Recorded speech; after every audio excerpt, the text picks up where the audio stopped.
Шинжлэх ухааны академийн тархи сэтгэл судлалын хүрээлэнгээс коронавирусын алдар авсан хүмүүсийн дархлаа сулдлын хам шинжийг тодорхойлох судалгаа авчээ. Судалгааг 2022-оос 2024 оны хооронд 546 хүнээс авсан. За судалгаагаар иргэдийн дунд нойр гүйдэл, архаг, ядаргаа, танин мэдхүйн алдагдал өндөр хувьтай гарсан байна. Энэ талаарх мэдээллийг сэтгүүлч Эрдэнэ Цэцэг хүргэнэ.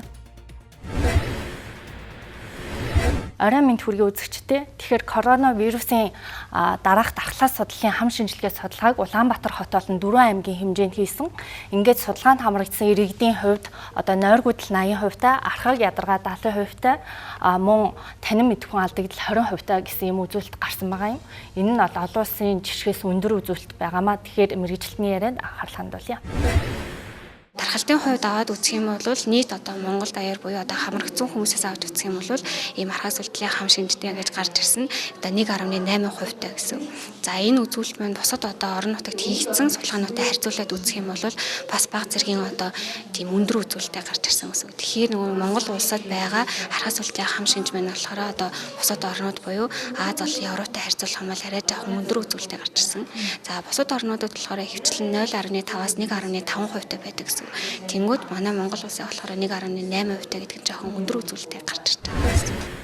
Одоо дархлаа судлалын хам шинжид өртөж байгаа иргэдийн хувьд одоо насны хувьд авч үзэх юм бол 18-аас 45 насныханд бага, 45-аас 60 насныханд одоо давмгаа буюу бус наснаас 6.5 дахин их байгаа гэсэн ийм судалгааны үр дүн гарсан. Тэр дундаа эмэгтэйчүүд энд илүү өртөж байна гэж байгаа юм. Тэгээд шалтгаан нь болохоор стресс, нийгэм, ар гэрийн байдал гэсэн ийм үр дүн гарч байгаамаа. Тэгээд одоо дархлаа судлалын энэ эмчилгээ одоо онцгой эмчилгээ байхгүй, сэтгэл санаагаа тайван байлгах, унтаж амрах, стрессээ тайлах, орчноо солих, сэтгэл засал мөн дасгал хөдөлгөөн хийх зэрэг ийм зүйлүүдийг хийвэл илүү оновчтой гэдэг зүйлийг мэргэжилтнүүд ярьж байна. Нөгөө талаас судалгаанд хамрагдсан иргэдийн маш цөөхөн хувьд нь амт үнэрээ алдах гэх мэт ийм шинж тэмдэг илэрж байгаа. Тэгвэл энэ тохиолдолд дараах зөвлөгөөг өгч байна. Цаашаад бол маш дэглэм сайн байрах хэрэгтэй. За тэгээд тэр нь болохоор нөгөө одоо нөгөө ядаргаагаа тайлах буюу сайн унтаж амрах. За тэгээд үнэр амтаас сэргээх одоо нөгөө үнэрлэх. Тэгээд одоо нөгөө биш сөржүүрт болон цэцэг үнэрлэх. За тэгээд амтлагаандаа болохоор нэг тийм эсгэлэн зүйлийг амтлах буюу иймэрхүү дасгал одоо гэрээрээ сайн хийх хэрэгтэй гэсэн. За тэгвэл коронавирусын вакцины дараах эрт үеийн болон хожим үеийн хариу урвал ямар байсан талаар халдвар төвчин судлалын үндэсний төв болон анагаахын шинжлэх ухааны үндэсний их сургууль улсын 2 дугаар төв эмнэлгийн одоо эмчнэр хийсэн байгаа юм. Тус судалгаанд бол 5 бүлгийн 460 гаруй хүн хамрагдсан. Ер нь бол монголчуудын 80 гаруй хувийн Sinopharm-ын 2 тун нэмэлтээр Pfizer хийлгсэн гэсэн ийм мэдээлэл байгаа. Тэгвэл судалгааны үр дүн яаж гарсан талаарх мэдээлэлд анхаарал хандуулъя. Энэ дээр бол эрт үеийн хариу урвал хүндрэлүүд бол энэ дотроос дотор мухаарах гэдэг урвал хүндрэл одоо жишээлбэл 463 хүн дотроос нэг л хүнд илэрсэн байх жишээтэй тийм ээ. Бусад урвал хүндрэл бол илрээгүй. Одоо 20 гаруй урвал хүндрэлүүдийг бол энэ дээр тэмдэглэдэг. За хожим үеийн урвал хүндрэл гэдэг дээр бол за тарилга хийсэн газарт өвдөх, улайх, за тайван бус болох, толгой өвдөх, за ядрах гихчлэн энэ шинжүүд бол бас илэрж ирсэн юм. За мөн цус бүлэгнэлтийн хувьд ямар байгаа талаарх судалгааг одоо цусны ерөнхий шинжилгээ болон биохимийн шинжилгээгээр хийсэн байгаа юм. Ингэхэд бол ямар нэгэн байдлаар цус бүлэгнэлт үүсэхгүй байх гэсэн үр дүн гарсан байна. Мөн монголчуудын дунд одоо коронавирусын вакцины нь гинт цус харвах эсвэл зүрх гинт зогсох зэрэг энэ эрсдлийг бий болгож байна гэдэг мэдээлэл байгаа. Тэгвэл үүнийг үгүйсгэж дараах тайлбарыг өглөө. COVID-19 цар тахал өөрөө ялангуяа эрсдэл бүхий бүлэг гэдэг ийм ойлголтыг бий болгосон тийм. Тэр маань юу гэхээр хавсарсан өвчтэй, өндөр настай. За энэ хүмүүст бол илүү хүндрэлтэй байсан. Одоо хүндрэл одоо үжиг хавсарсан эмгхүүг нь богино хугацаанд ингээ хүндрүүлжсэн тийм.